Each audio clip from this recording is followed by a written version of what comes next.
Okay, the next technique that we are going to look at today is dry brush.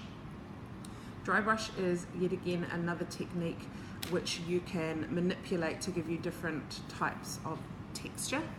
So similar to all the other examples that we've seen with wet into wet and stippling, we are going to have a background painted down. Now this is important in dry brush because you often see the background of a painting in dry brush because, as you might guess from the name, there's not a lot of paint on the brush, hence why it's called dry brush.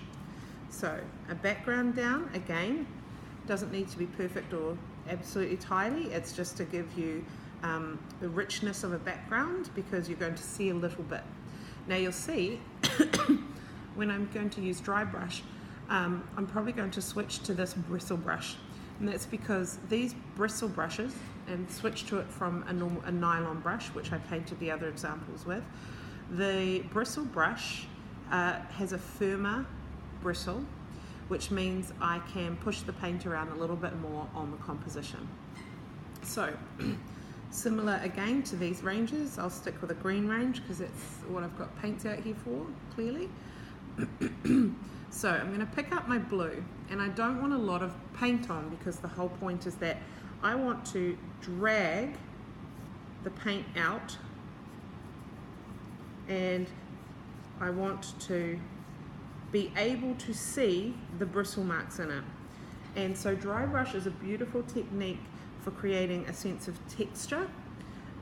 It has quite gestural effects, it's quick, and so you can see how the paint is acting on the canvas. So now, similar to these, I will pick up a bit of yellow now and I'm going to drag it across. So it's not going to be as tidy or as smooth a transition as the other ranges of colours or the other techniques we've used so far. So you can see me blending it back, and you can see the brush strokes in it, and that's quite beautiful, and that's quite a nice part about the technique. So here you can see me pushing the paint in. I've got a lot more pressure on this brush than I did with the other techniques. So it can be quite a messy technique, which is part of why it's really interesting to use for texture. And you want to see the background a little bit, and you want to see the brush strokes, and you can see there's definitely not as much paint on here as there is on either of these examples. So now I'm going to bring my white in,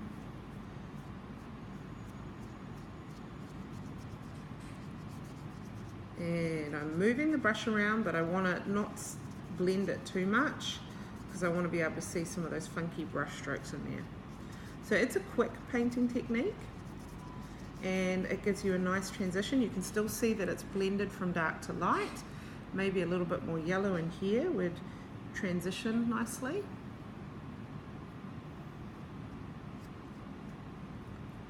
There you go.